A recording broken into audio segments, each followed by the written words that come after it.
مرحبا، اليوم حجرب معكم أذكى وأطيب ترند جربته لحد هلأ اللي هو الدونر التركي.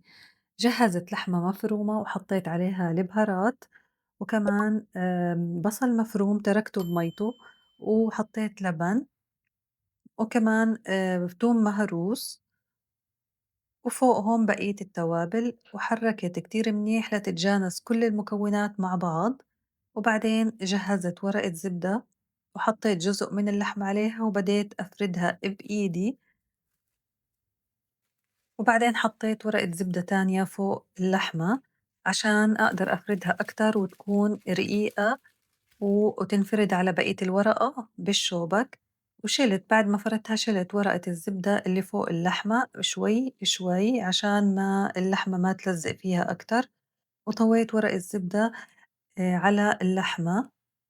وبعدين جهزت صينية اللي حدخلها بالفرن وحطيت ورقة اللحمة في الصينية، جهّزت طبعًا الكمية كلها، وهون شغّلت الفرن على درجة حرارة 250 من تحت، وحاحط اللحمة هلأ بالرف الوسطاني من 15 ل20 دقيقة، وبعدين حاطلّعها بتكون استوت.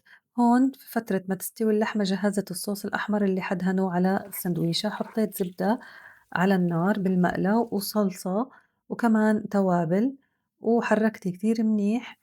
وبعدين ضِفت شوية مي فوق الصلصة، وحاتركها تتسبّك تقريبًا 5 دقايق وحاطفّي النار عليها، وحاتركها على جنب لتبرد. وكمان جهّزت سلطة الدونر، حطيت بصل وسُمّاق فركتهم أول إشي كتير منيح بإيدي،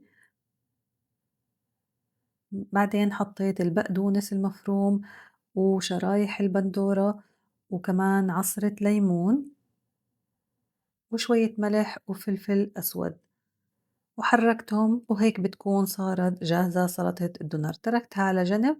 وبعدين خلال هاي الفترة كانت اللحمة مستوية، شِلت الورقة شوي شوي كانت كتير سخنة بس دايبة دوب ومستوية متل ما انتو شايفين.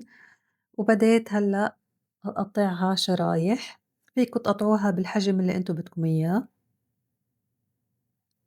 وبعدين حدخلها على الفرن من فوق على الشواية تقريبا بدها 5 دقايق ل7 دقايق عشان بس تتحمر من فوق الطبقة الفوقانية بس وتاخد لون حلو. واستغليت الوقت وعملت سلطة طحينة، حطيت طحينة وكمان ملح وفلفل أسود، ضفت كمان عصرة ليمون تقريبا ليمونة ولبن طبعا وفص ثوم مهروس، وضفت شوية مي وحركت، وبتكون أذكى سلطة طحينة جاهزة. هيك بيكون قوامها. طلعت اللحمة بعد ما اتحمرت من فوق، وبحب أنا أدهنها بشوية زبدة، طبعا سيحت زبدة ودهنتها عشان تاخد لون وطعم زاكي.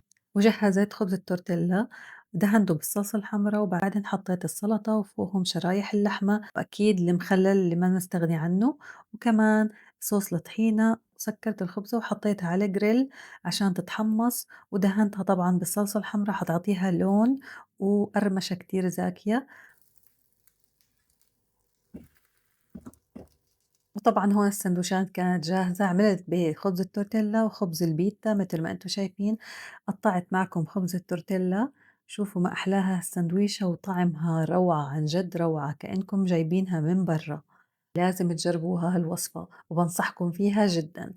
وما تنسوا تكتبوا لي رأيكم بالتعليقات، تشتركوا بالقناة وتفعلوا الجرس عشان يوصلكم كل جديد، ونلتقي إن شاء الله بالفيديو الجاي على خير، وباي باي.